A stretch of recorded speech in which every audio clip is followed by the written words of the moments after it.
Saya pernah membaca hadis tentang janganlah salat berjamaah dengan orang-orang yang dibenci. Saya lupa riwayatnya. Siapa?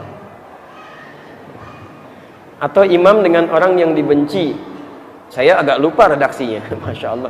Ini maksudnya dibenci itu bagaimana ya? Teman-teman sekalian, ini ada banyak ya hadis-hadis terkait dengan ini. Dibenci ini kalau Nabi SAW, kita lihat prakteknya, misal ini kebiasaan Nabi ya, baik dalam keadaan sholat ataupun bahkan menyolatkan jenazah ya. Saya ambil contoh yang lagi rame sekarang ya, hukum menyolatkan jenazah orang munafik gitu kan, yang dianggap tidak baik ya. Apa yang dilakukan oleh Nabi? Perhatikan kalimatnya. Buka tafsir Ibnu Katsir yang saya punya, terbitan Darussalam dari Riyadh, tahqiqnya Syekh Al-Arnaut. Buka jilid yang kedua, halaman 500, posisi paling kanan, paragraf yang kedua di pertengahan. Pembahasan lengkapnya dari halaman 498 sampai halaman 500. Redaksi yang sama ada di Al-Kasyaf, terbitan Darul Maktabah Islamiyah, warnanya biru, halaman 321, posisi paling kiri, paragraf kedua, ada 14 baris di situ. Jadi Rasulullah SAW bahkan dalam menyolatkan jenazah pun akan bertanya kepada kerabat sekitarannya, ya, ahadza min ahli khair, ini orang baik gak? Kalau dikatakan, ya, ini orang baik ya Rasulullah, ishadu, tolong saksikan, saya akan menyolatkan. Maka sahabat bergabung menyolatkan dan sebagainya.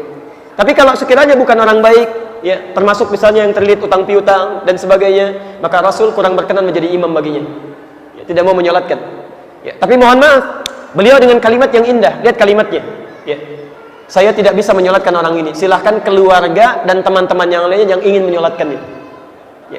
Jadi kalau Anda melihat keburukan pada orang lain yang belum tentu orang lain memiliki persepsi yang sama, belum tersebar luas, jangan menyebarluaskan, karena belum tentu tidak baik menurut Anda, buruk menurut Anda, belum tentu buruk menurut orang lain. Jadi kalau Anda pernah melihat seseorang misalnya berbuat yang tidak baik, ada rasa kebencian pada diri Anda boleh benci, tapi orang lain belum tentu. Anda tidak ingin sholat dengan dia, redaksi kalimatnya apa dalam bahasan fikihnya? Supaya tidak terganggu konsentrasi Anda, kekhusyuan Anda dalam ibadah, supaya tidak ada ikatan yang buruk ketika Anda menunaikan sholat, karena setan masuk memberikan waswas kepada Anda ya. Hadis riwayat Abu Daud, nomor hadis 666, termasuk di Al-Bukhari ya, nomor hadis 857. Lihat kalimatnya, idza udzina fafarra syaitanu wa alaihi dharat. Kalau adzan dikumandangkan maka setan akan lari sambil terkentut-kentut ya. Ini bahasa kiasan, maksudnya kentut kan ada baunya.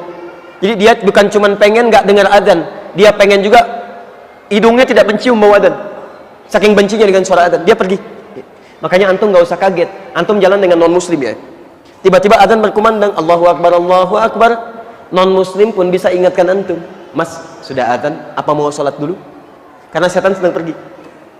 Fa idza sawwiba fa'ada, kalau selesai adzannya balik lagi setannya. Maka antum jangan kaget, yang muslimnya bisa menjawab, tenang aja mas, baru adzan, belum qomat. Karena setan kembali lagi.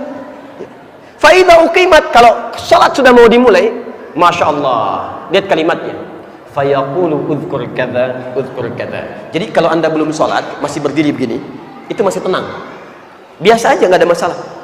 Tapi ketika Anda mulai bertakbir, kata Nabi, setan mulai masuk, dia katakan, ingat ini ya, ingat itu ya. Maka Anda akan mengingat apapun yang tidak ingin Anda ingat. Gak percaya silahkan. Dan di antara yang dikhawatirkan adalah, ini yang paling bahayanya, ketika Anda sholat dengan orang yang Anda tidak sukai, punya masalah dengan Anda, dan dia jadi imam, kelihatan oleh Anda, bahkan hebatnya sebelum sholat setan datang kepada Anda memberikan waswas. Ini kan musuh kamu, bagaimana bisa diimamin oleh dia? Jadi lebih mudah bagi setan menggoda Anda. Makanya ada himbauan dalam syariat, jika Anda tidak menyukai sesuatu dan tertanam dalam keburukan dalam diri Anda, belum selesai itu, maka jangan mengambil resiko sehingga sholat Anda tidak khusyuk, tidak baik dalam ibadah. Tapi poin yang terpenting, bagaimana Anda bisa menjadi benci sesama muslim? Ini poinnya. Sebetulnya pertanyaan sesungguhnya bukan bagaimana sholatnya. Pertanyaan sesungguhnya, mohon maaf, kenapa bisa terjadi sesama muslim saling benci? Allah sudah menyatukan Anda dengan cinta, kenapa Anda tinggalkan cinta itu menjadi benci? Allah jadikan Anda saling mencintai, kenapa Anda saling mencela? Allah jadikan Anda saling merangkul, kenapa saling memukul? Quran surah ketiga ayat 103, wa'tasimu bihablillahi jami'ah, ikatkan ukhuwah Anda, saling menyatu dalam ikatan tali Allah. Bahkan di ujung ayat ya, fa asbahtum bi ni'matihi ikhwana, dengan nikmat Allah Anda bersaudara. Ya Allah satukan Anda, kenapa Anda pecahkan? Karena itu bertakwalah kepada Allah. Teman-teman yang hadir saat ini, ayo kompak ya. Jangan cuma urusan dunia aja. Ayo kompak, bangun. Ya, satu dengan yang lainnya.